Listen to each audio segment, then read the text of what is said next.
자, 하나님 말씀 에베소서 5장 15절부터 21절까지 있는 말씀을 봅니다. 에베소서 그런즉 너희가 어떻게 행할지를 자세히 주의하여 지혜 없는 자같이 하지 말고 오직 지혜 있는 자같이 하여 세월을 아끼라. 때가 악하니라. 그러므로 어리석은 자가 되지 말고 오직 주의 뜻이 무엇인가 이해하라.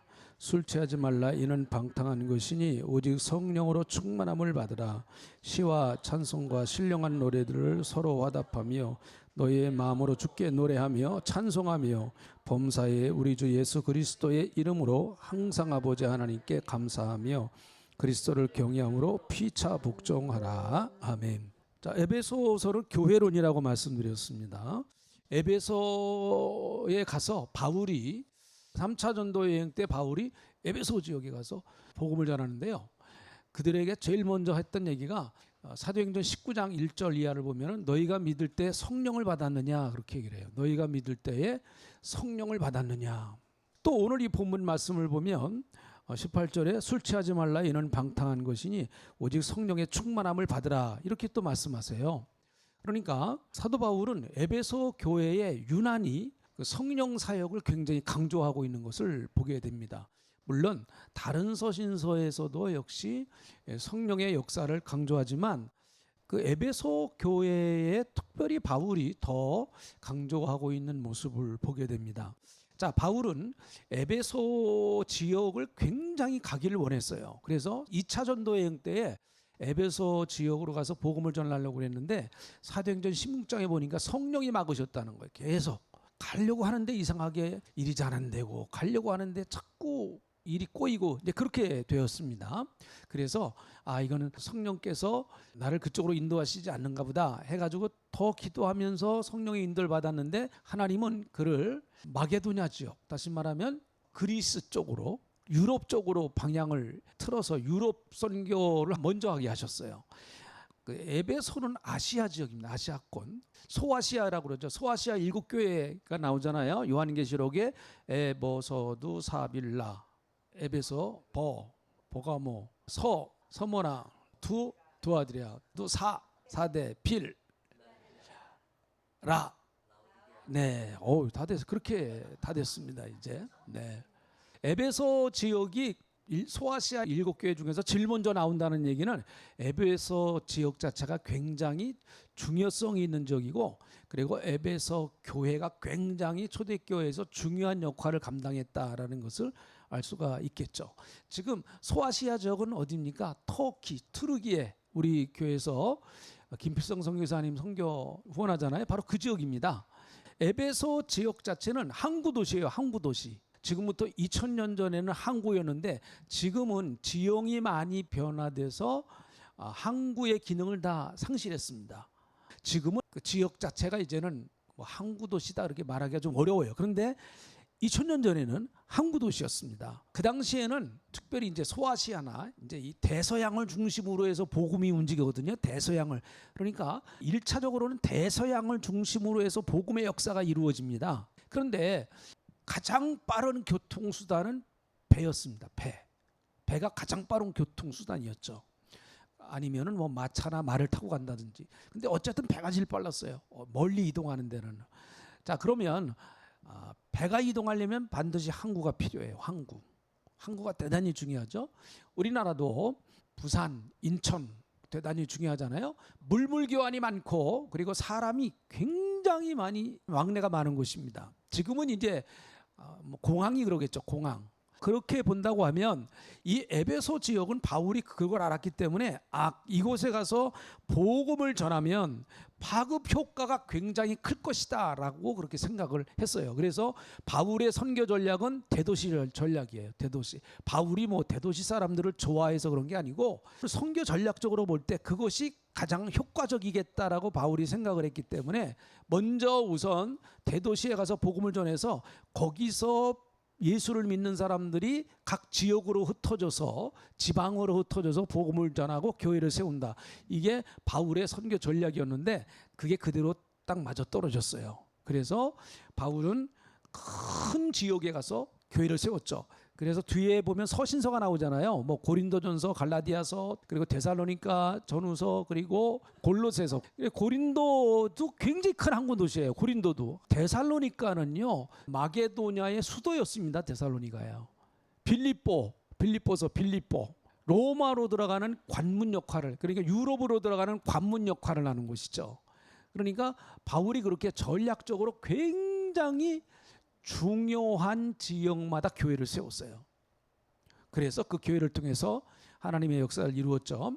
자, 그런데 에베소 지역은요, 굉장히 다른 지역도 비슷했습니다만은 에베소 지역은 유난히 그 우상 숭배가 심했어요. 그래서 에베소 지역에 큰 아데미 신전이 있습니다. 지금도 있어요. 지금도.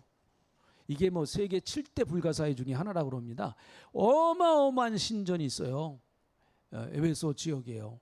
에베소라고 하는 지역 자체는 이 아데미 신의 영향을 강력하게 받을 수밖에 없었습니다. 우리나라 말은 경주 비슷한 거예요. 경주는 문화 자체가 불교 문화가 영향이 많을 수밖에 없겠죠. 불교 유적지잖아요. 유적지. 그러니까 굉장히 뭐 불교세가 셀 수밖에 없죠. 그래서 경상도 지역이 호남 지역보다 훨씬 더 복음화율이 낮습니다. 그 호남 분들 감사해야 돼요. 하나님 앞에. 그래서 호남 분들이 신앙생활을 잘하세요. 육적으로는 제가 볼 때는 영남이 복을 받았는데 영적으로는 호남이 복을 받았습니다. 네. 호남이 훨씬 더 신앙생활을 잘하고요. 호남 분들이요. 그리고 호남 분들이 뜨겁잖아요.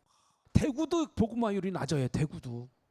왜 그런가 하면 대구에 그 불교 테마파크인가 뭐가 있어요 거기에. 거기 복음화율이 낮아요. 대구도요. 그리고 제주도 복음화율이 낮아요. 왜 그런가 하면 제주도는 미신이 많고 섬이 그렇잖아요. 섬이 미신 많아요. 근데 참 감사한 것은 대신에 울릉도는 복음화율이 높아요. 거기 침례교가 있어서. 자, 어쨌든 이 에베소 지역은 굉장히 그 우상이 심하고요. 그리고 사도행전 19장 이하 읽어보면은요, 점치는 사람들이 그렇게 많았어요. 점쟁이들이 많았어요. 그래가지고 나중에 사도 바울이 하도 기적을 행하니까요, 도대체 어떻게 기적을 행하나 이 점쟁이들이 봐요. 그래서 예수 이름으로 하네. 그래가지고 예수 믿지도 않으면서 그냥 예수 이름만 빌려다가 가지고 자기도 써먹어 보는 거야. 그러니까 귀신이 예수도 알고 바울도 내가 아는데 너는 누구냐 하면서 그냥 막 그게 이제 에베소 지역이에요. 이게. 그러니까 에베소 지역은 굉장히 영적으로 아주 혼란한 지역이었습니다. 강력한 그만큼 하나님의 역사와 성령의 역사가 아주 강력하게 또 나타났어요. 그래가지고 점쟁이가 막 변화돼가지고 그 자기가 점 보는 책을 갖다가 다 불태워버리고 그런 역사가 또 있지 않았습니까? 그 당시에 점쟁이 책은 자기 전 재산이에요. 점쟁이들한테는 굉장히 중요한 그 재산이거든요. 그걸 다 불태워버리고 막 이런 역사가 이제 일어났죠. 그러니까 사도 바울은 그것을 잘 알았기 때문에 특별히 이 에베소 지역에는 강력한 성령의 능력이 없이는 이 에베소 지역에서 교회가 생존하기가 쉽지 않다고 하는 것을 바울이 알았습니다. 그래서 바울은 다른 서신서보다도 에베소서에, 자 6장 보시죠. 사도 바울은 에베소서를 어떻게 끝을 내는가 하면 6장 10절 이하부터 쭉 읽어보면은 그들에게 이렇게 얘기하면서 끝을 냅니다. 6장 10절부터 또 13절까지. 자, 찾으셨죠? 읽어봅니다. 끝으로 너희가 주 안에서와 그 힘의 능력으로 강건하여지고 마귀의 관계를 능히 대적하기 위하여 하나님의 전신갑주를 입으라. 우리의 씨름은 혈과 육을 상대하는 것이 아니요 통치자들과 권세들과 이 어둠의 세상 주관자들과 하늘에 있는 악의 영들을 상대함이라. 그러므로 하나님의 전신갑주를 취하라. 이는 악한 날에 너희가 능히 대적하고 모든 일을 행한 후에 서기 위함이라. 네, 이렇게 말합니다. 강력한 영적 전쟁을 요구하고 있어요. 바울이요. 강력한 영적 전쟁을요. 근데 요즘은 참 그 좀비 영화가 요즘은 많이 유행하더라고요. 우리나라 귀신은 그 머리 풀어 헤치고 처녀 귀신 막 이런 거잖아요. 우리나라 귀신은. 근데 우리나라 귀신은 그래도 순수해 내가 볼 때 우리나라 귀신은요 다 한이 맺힌 귀신들이에요. 그러니까 귀신이 된 이유가 우리나라는 뚜렷해요.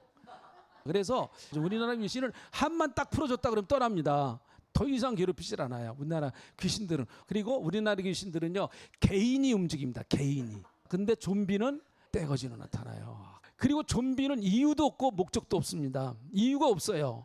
무조건 와서 달려듭니다. 좀비 귀신은요, 죽었다가 또 살아나고, 부활도 하고, 참 이 복잡해요, 좀비 귀신은. 그래서 이거를 이제 어떤 이제 교수가 이걸 사회학적으로 우리나라 귀신과 좀비 귀신의 차이점, 그래서 또 그것이 사회학적으로 무슨 영향이 있느냐 하는 거를 아주 글을 쓴 거를 한번 봤어요. 제가 지금 말씀드린 것도 다 그 글을 쓰고 지금 얘기를 하는 거예요. 그 글을 보고. 그러니까 가만히 그 글을 보니까 그러네요, 보니까 이거요. 그러니까 요즘은 집단화되는 게 참 무섭다는 거죠. 집단화되는 게. 뭐가 하나 문제가 딱 생기면 요즘은 집단화돼 버립니다. 개인화도 되지만은 집단화도 돼 버리는 거죠. 그래서 뭐 무슨 카톡방을 만든다든지 해가지고 확 뭉쳐버리고 자기의 이권을 위해서 강력하게 그냥 막 돌진해 나가요. 그러니까 좀비는요, 후퇴가 없어요. 후퇴가. 제가 볼 때 귀신도 시대에 따라서 모양을 바꾸고 전략을 바꾼다고 봅니다. 근데 지금은 좀비 시대입니다. 좀비 시대예요. 지금은 처녀 귀신 시대가 아닙니다. 좀비 시대야. 좀비는 이유도 없습니다. 목적도 없어요. 무조건 가서 덤벼드는 거예요, 그냥. 어쨌든 어려운 시대를 우리가 살고 있습니다. 사방에서 우리를 공격하는, 또 교회를 공격하는 이런 세력들이 지금 너무나 많이 있습니다. 굉장히 지금 예수 믿는 사람들이 한국 사회에서 신앙생활하기가 그렇게 만만치 않은, 이거는 우리나라뿐만 아니라 영국이나 미국이나 이미 우리보다 앞서서 이런 것을 겪은 나라들이 다 내용들이죠. 뭐 영국은 지금도 공개적으로 우리나라처럼 노방전도 못합니다. 나가서 막 큰 소리 치면서 노방전도 못해요. 근데 우리나라도 그럴 때가 오지 않을까, 그런 생각도 되고요. 어쨌든 여러 가지 많은 개인적으로도, 또 여러분 개인적으로도 많은 사탄의 공격을 받을 수밖에 없는 시대가 지금의 시대일 수밖에 없죠. 어떻게 보면은 코로나 기간 때 제일 사탄의 전략은 교회의 청년들을 공격하자, 아마 그것이었을 것 같아요. 보면은 다음 세대를 공격하자. 그래서 지금 교회가 다음 세대들 문제 때문에 다 심각하게 지금 고민을 하고 회복을 하려고 몸부림치고 있는데, 아무튼 뭐 하나님의 어떤 역사가 있겠죠. 자, 바울은 이런 에베소 지역에 세워진 에베소 교회를 향해서 이렇게 강력한 마귀와의 영적 전쟁을 하기 위해서는 이건 우리 힘으로 될 수 없는 것이다라는 것이죠. 그래서 바울이 성령의 충만함을 받으라 이렇게 말씀하고 계세요. 이건 영적 싸움이다. 육적 싸움이 아니고 영적 싸움이다. 혈과 육에 대한 싸움이 아니다라는 거예요. 우리가 싸우는 싸움은 혈과 육에 대한 싸움이 아니기 때문에 이건 철저하게 영적으로 싸워야 한다. 그래서 여러분, 여러 가지 세상이 정말 복잡하고 어렵습니다.